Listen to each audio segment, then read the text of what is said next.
क्योंकि बहू झूठ नहीं बोलती। सुधा और राकेश के 3 बेटे थे। शादी के बाद तीनों माँ बाप से दूर रहते और सिर्फ त्योहारों में आते। माँ जी, पिताजी, अगली बार आप लोग हमारे घर आइएगा। अरे नहीं बहू, सब यहीं आ जाते हैं तो घर खिला खिला लगता है। हाँ बहू, तू हमेशा बुलाती है तो जरूर आएंगे तेरे पास भी। हाँ हाँ, दीदी का घर बड़ा जो है, सब कुछ आपने शादी के बाद दीदी को ही तो दे दिया था। हमें भी दिया होता तो हम भी बड़ा घर लेते। क्यों सुनील? अरे नहीं नहीं, पापा ने सबको एक बराबर ही दिया है। छोटी बहू, क्या चाहिए तुम्हें, बोलो। वो आपके सोने की चेन वाली घड़ी है ना, वो अगर आप मुझे, तभी वहाँ मजली बहू भी आ जाती है। और मुझे ना आपका मंगलसूत्र कितना लंबा, सुंदर और भारी भी है। अरे हाँ हाँ, तुम दोनों को ही दूंगी बहू, चिंता ना करो। चलो अब खाना लगाओ, खाना खाया जाए।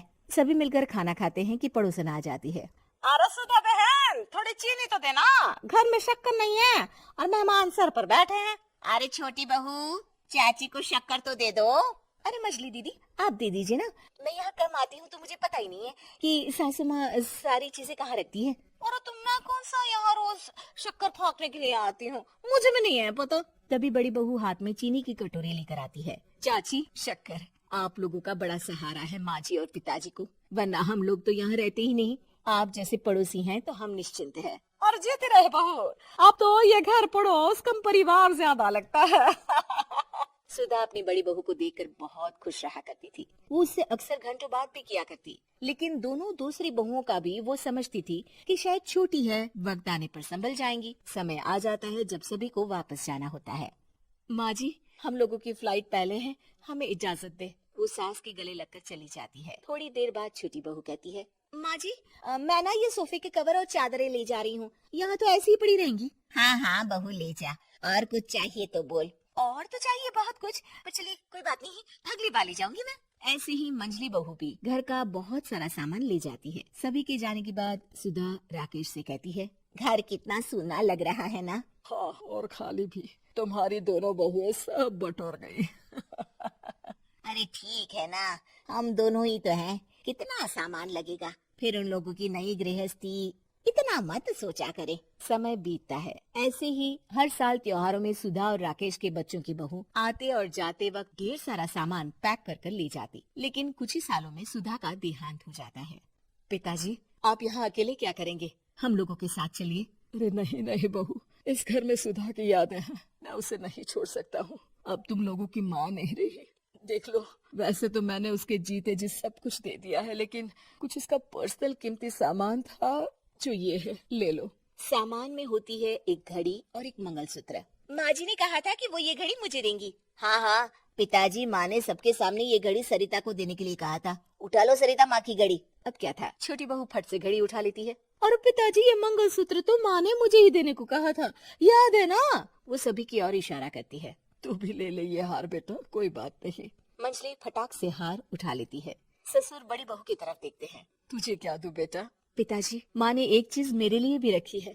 सभी के कान खड़े हो जाते हैं कि आखिर सास ने क्या रखा होगा बड़ी के लिए। अरे माँ जी तो दीदी से प्यार भी ज्यादा ही करती थी, हमेशा उनसे बात किया करती। जरूर कोई बड़ी और अपनी प्रिय चीज दी होगी दीदी को।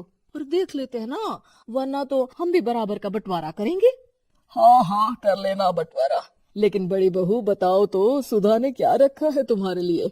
अभी तो हम लोग यही हैं पापा जी, जब जाने लगेंगे तो बता दूंगी। बड़ी बहू के मुंह से ये बात सुनकर बाकी 2 बहुएं सोचने लगती हैं कि आखिर क्या है जो दीदी को सासू माँ देकर गई है। दीदी, ऐसा तो नहीं ना कि पूरे घर का आधा हिस्सा माँ बड़ी भाभी को देकर गई हो? तभी वहाँ ससुर आ जाते हैं। नहीं नहीं, ऐसा कुछ नहीं है। मकान तो तुम तीनों का बराबर से है। देखो, बड़ी बहू से तुम्हारी सास ज्यादा जुड़ी थी, न जाने क्यों घंटों बात किया करती थी। पता नहीं क्या देकर गई है उसे। और ससुर जी, आपको क्या पता, चलाकी से पूरे घर के पेपर में साइन करवा लिए हो, या फिर कोई छुपा गहना।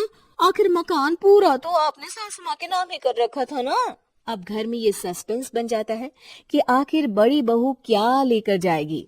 फिर वो दिन भी आ जाता है जब बड़ी बहू के जाने का समय हो जाता है। बेटा, परसों तुम चली जाओगी, बताया नहीं माँ ने तुम्हें क्या दिया?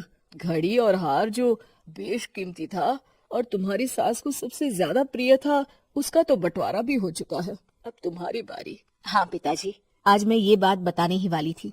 माँ ने मुझे उससे भी बेशकीमती चीज दी है, और वो है आप। आपसे अधिक प्रिय उन्हें कुछ नहीं था।